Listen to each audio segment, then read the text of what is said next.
તો હવે પ્રક્રિયાના સમીકરણો લખવાનું કીધું હશે કે બેન્ઝીન છે સાંદ્ર H2SO4 NaNOH આપેલો હોય તેનો ઉપયોગ કરીને ફિનોલ બનાવવાનું. તો બેન્ઝીન એટલે કે આવું કહેવાય, આને બેન્ઝીન લખી દેવાનું નીચે. તો એમાં આગળ H2SO4 લખી દેવાનું. આવું જ સેમ ટુ સેમ બેન્ઝીન દોરીને ઉપર H2SO4 લખી દેવાનું, બરાબર. અને આમ કરીને આ ત્રીજો NOH છે તો NOH લખી દેવાનું, સિમ્પલ. તો આમાં શું થશે, ત્રીજી વાર જે કરીશું એમાં ફિનોલ બની જશે. ફિનોલનું યાદ રાખવાનું, બેન્ઝીન દોરીને ઉપર OH કરી દેવાનું, બસ પૂરું આટલું જ કરવાનું.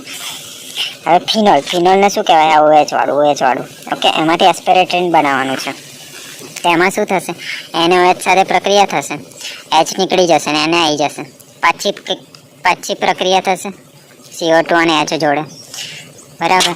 તો અહીં આગળ ઉપર એને પાછું જતું રહેશે ને પાછું H આવતું રહેશે અને આ બાજુ COOH આવતું રહેશે. પાછી એક પ્રક્રિયા થશે H જોડે, બરાબર. તો અહીંયા આગળ ઓની જોડે COCH3 આવી જશે અને આવ્યું તેવું ને એવું. ઓકે, આવી રીતે અમુક વસ્તુ યાદ રાખવાની છે.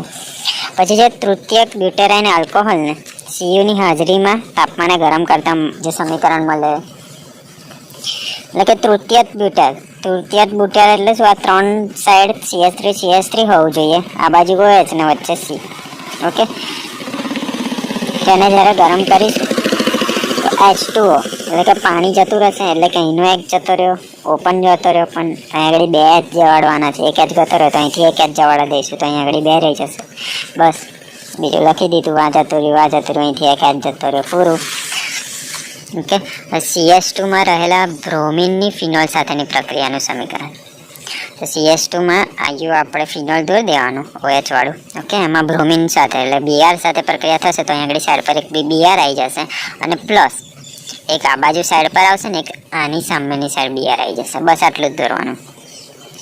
બીજું છે કે મડ HNO3 ની ફિનોલ સાથે અહીંયા આગળ Br હતું, હવે HNO3 આવ્યું, મતલબ કે અહીંયા આગળ OH આવશે. અહીંયા આગળ તો OH જ રહેશે, પણ આ NO3 માંથી NO2 અહીંયા આગળ આવી જશે.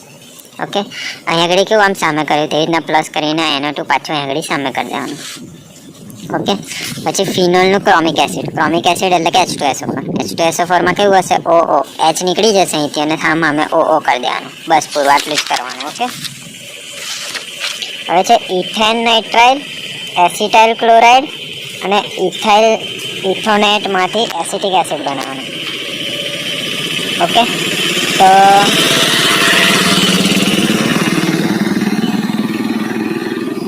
જે એસિટિક એસિડ છે ને એની ફોર્મ્યુલા યાદ રાખવાની, CH3COOH. આપણે આ બનાવવાનું છે તો આ બાજુની સાઈડ બધું CH3COOH જ આવવું જોઈએ. ઓકે, પહેલું નાઇટ્રાઇલ છે મતલબ કે CH3 ની જોડે CN આવશે, એટલું યાદ રાખવાનું. ઓકે, આ બાજુ જવાબ તો સેમ. પછી એસેટાઇલ ક્લોરાઇડ છે મતલબ કે CH3COCl. પછી છે ઇથાઇલ ઇથેનોટ એટલે કે CH3COOCH2CH3. સૂત્રો યાદ રાખવાના, એમાં પ્રક્રિયામાં બધે OH અને H2 જ આવે છે, બાકી પાછળ જવાબ યાદ રાખી લેવાનો, બસ પૂરું.